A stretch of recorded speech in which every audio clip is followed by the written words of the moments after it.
Baby, you overthinking again. If there's one thing that I had to really lock into and try to conquer was the overindulgence of overthinking. And if you are an overthinker, you already know overthinking will take you to an extreme that you didn't even know was the extreme of the extremes. And many times you'll think something that didn't even come to pass, that won't even happen. Or you think of 5 or 6 different scenarios in that one set thing that you thought about in the beginning. Or that you'll go back to something that you experienced and rehash it and overthink it. And it'll put you into a place of feeling where you feel like it's doom. Overthinking will put you in a negative space. You start to think pessimistic thoughts. You'll have a whole attitude. You start to question yourself and other people. You just begin to decline in your mental capacity. Overthinking, while it has maybe some good aspects, most of it is bad. So while I hit on the negative effects of overthinking, we all know that overthinking also increases our stress and anxiety. I think many times that's why I personally have had anxiety attacks. Something so small, me thinking about something so small that I can figure out. Or maybe something from the past that I may have not forgiven or may have just sat with, brings about the rehashing and then the anxiety. Because constantly dwelling on problems or potential outcomes can heighten stress and anxiety, making it difficult to relax.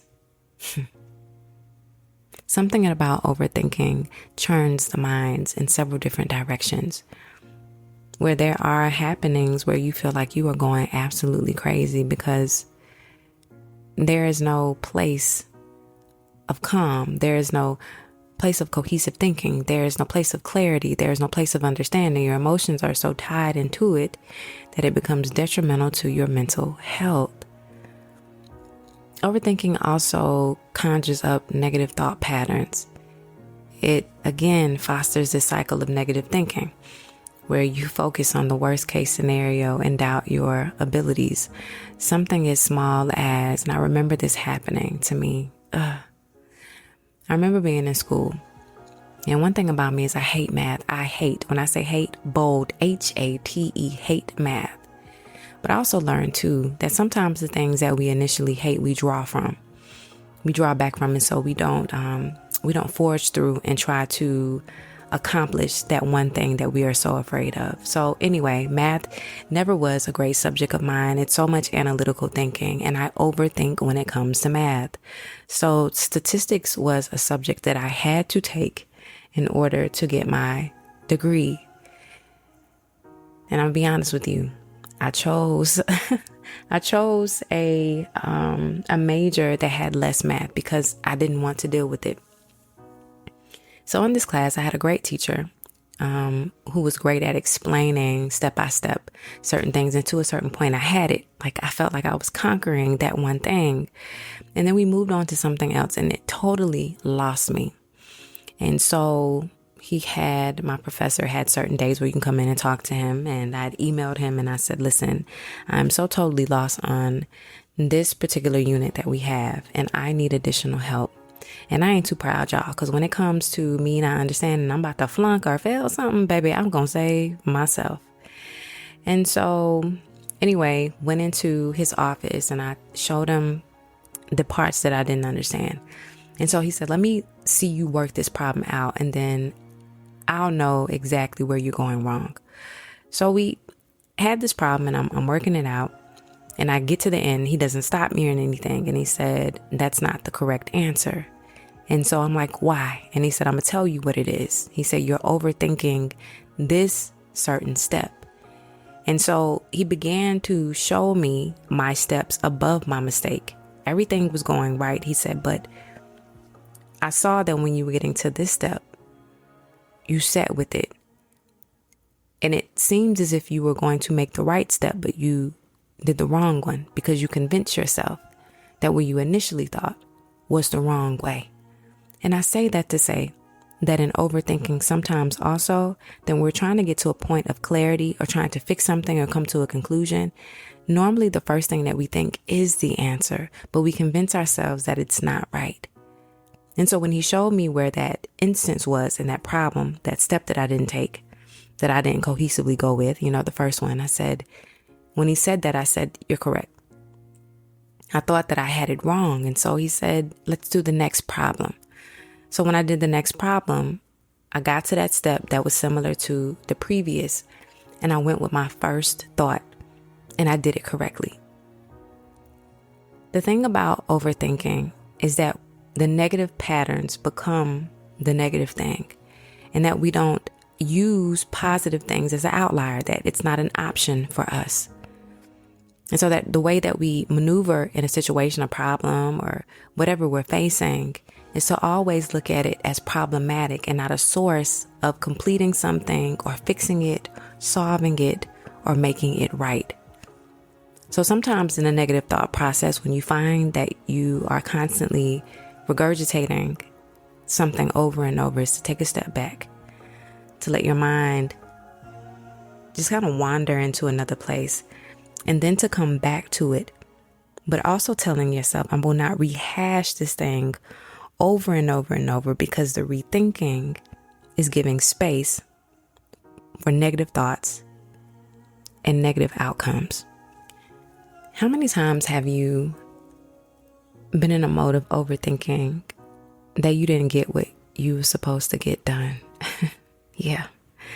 How you've overthought a project or overthought something that somebody said, or whatever it is, you rehashed it again, and you sat in the space for 15 minutes because the thought of whatever it is has kept you compounded, not allowed you to move, not allowed you to progress in your daily duties, not allowed you to think. The thing about overthinking is it reduces the productivity. We spend excessive time analyzing every detail, and it can hinder our ability to complete tasks efficiently and effectively. The same thing with, as I recall, that statistics homework, how I was spending time really overthinking it and not being able to do anything else, because one part of it was I wanted to conquer and I wanted to actually solve the problem because my grades depend on it. But the other part of that was I just didn't know. And I was becoming very stressed at not being able to solve the problem, and then getting in my feelings, because y'all know how that happens. So you get an attitude, everything gives you an attitude after that when you can't solve it. And so it took away the opportunity for me to actually go into what I needed to effectively and efficiently. The other thing about overthinking is the mental and physical exhaustion. Yeah.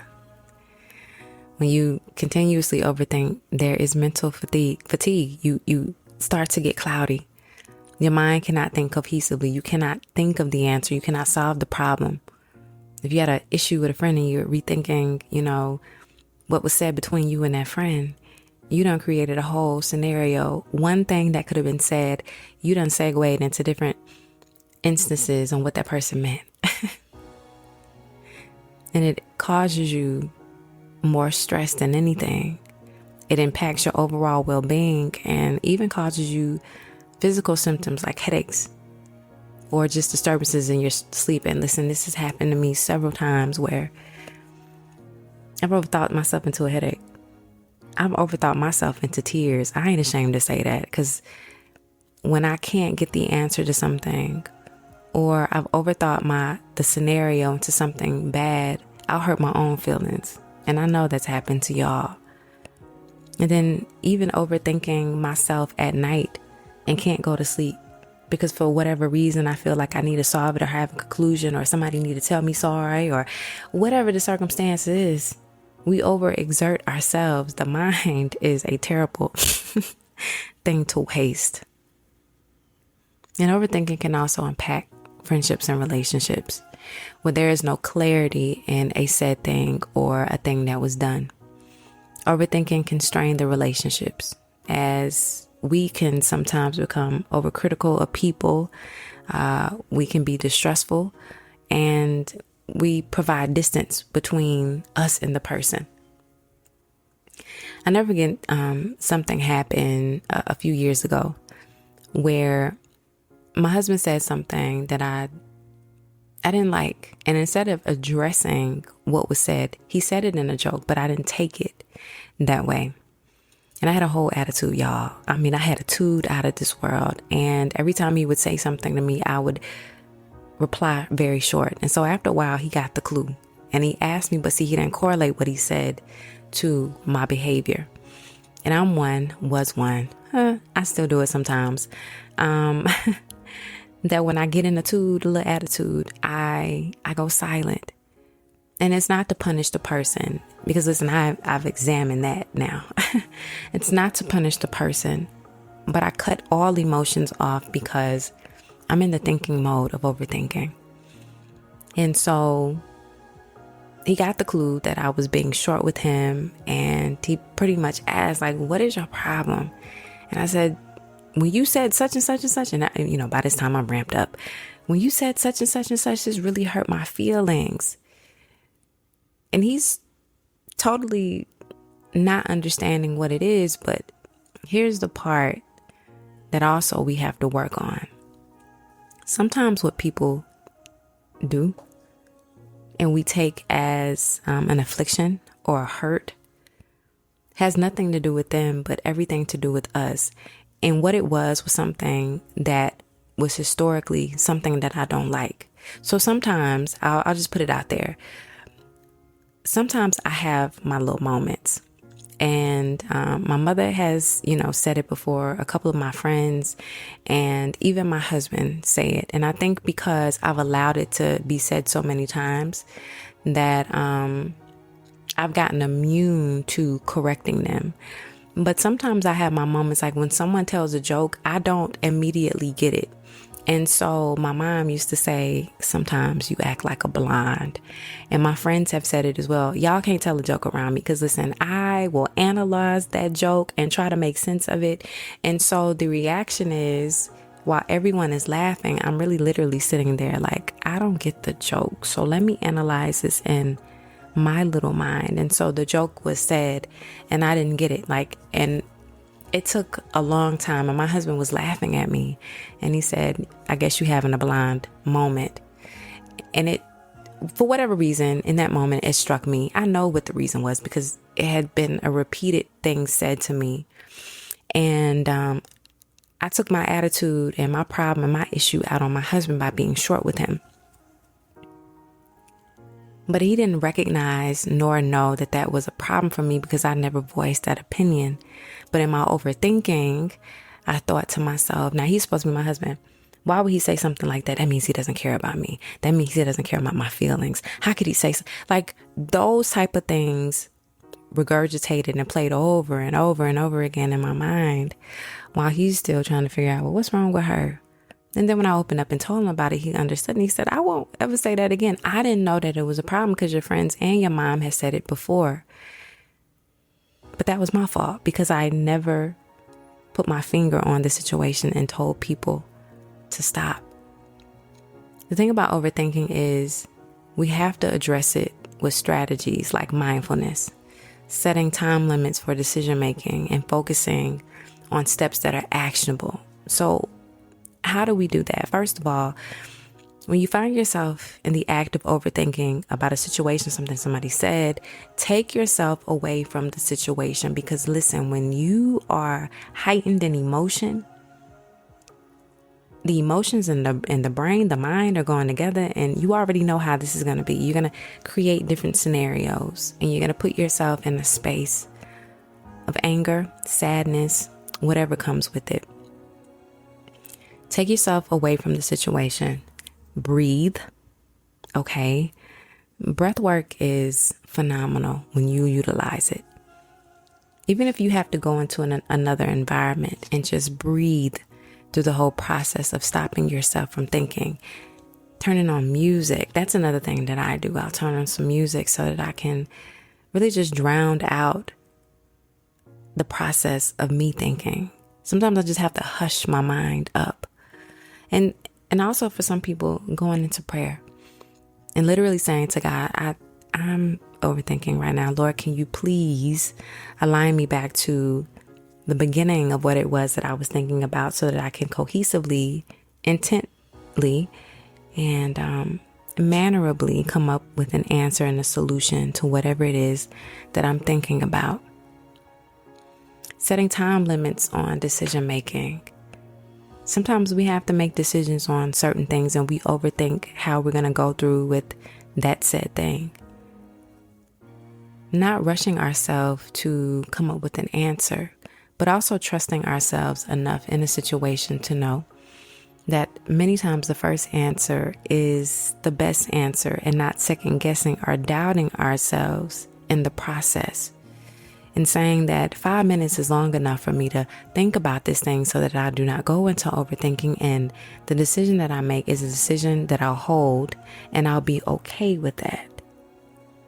Because anything after 5 minutes, personally for you, if you know, anything beyond 5 minutes or 4 minutes or 6 minutes will allow me to go into the deep well of overthinking. And so to minimize that, I'm giving myself 3-4 minutes to come up with an answer, a conclusion, and that's it. And the other thing that happens as well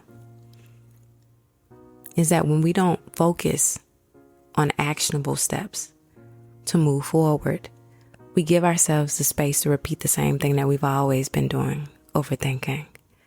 So I intentionally, if I'm in a situation now, I intentionally bring myself back, because we know the onset of what overthinking feels like. For each of us, it can be totally different, but I know mine. And so when you know that you're stepping into that place of overthinking, pull yourself back and say, nope.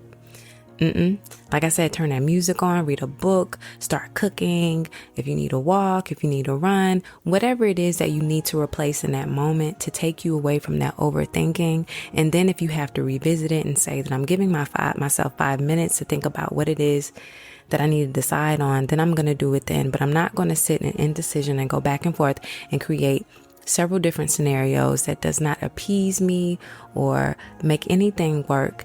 It's pulling at my mental capacity. It's making me show up in a negative light. It's creating headaches and impairing, the way that I sleep.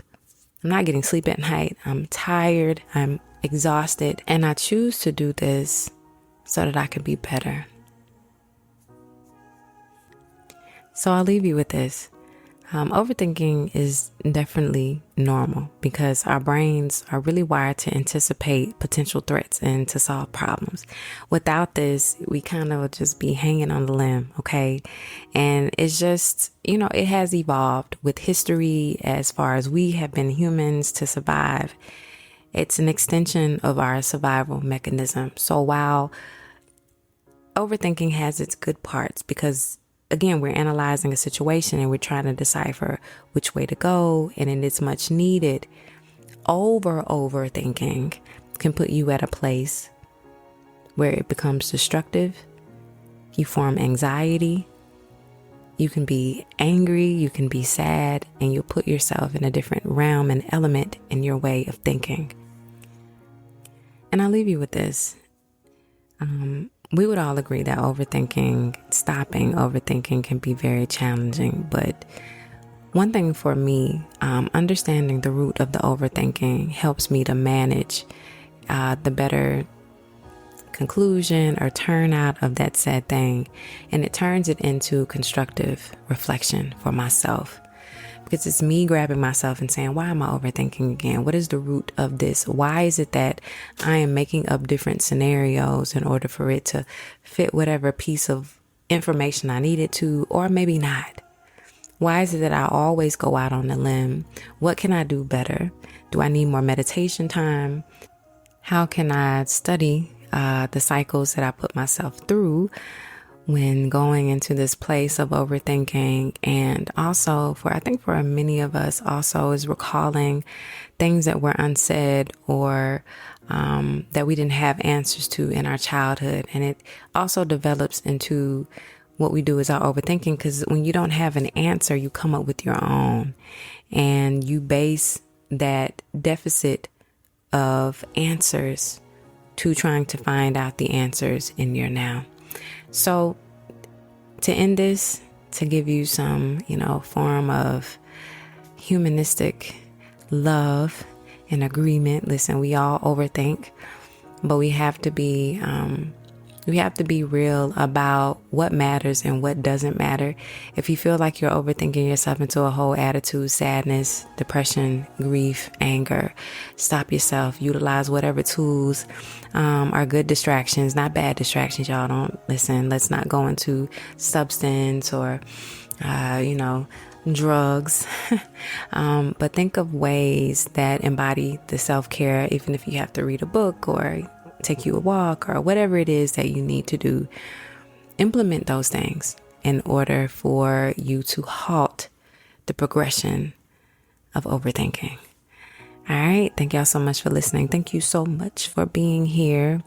If you have been tuned into the YouTube channel as well, I'm going to also put some of the YouTube episodes on here so that you can take a listen. So there'll be some extra listening for your ears. I am catching up, so you may get a fluctuation of many episodes to follow on any given day. Many of these things were recorded and I just never got the time nor the instance to go through them and actually publish them. I do apologize, but I'm so thankful for each and every one of you who has sent me an inbox or an email and say, when's the next episode gonna come out? Y'all are dedicated people, and I am so proud to have y'all as part of this tribe. I love y'all so much. Thank you for all of the support. Thank you for hanging in there with me. Thank you for being there. Also, you can order beautiful reminder affirmation cards if you haven't. Secondly, the clothing is out, the shirts and the bags. If it's up your alley, listen, you can support. And if not, you can go to lisamarie.info and you can donate whenever, if it's put on your heart. Again, thank y'all so much. Thank you. Thank you. Thank you.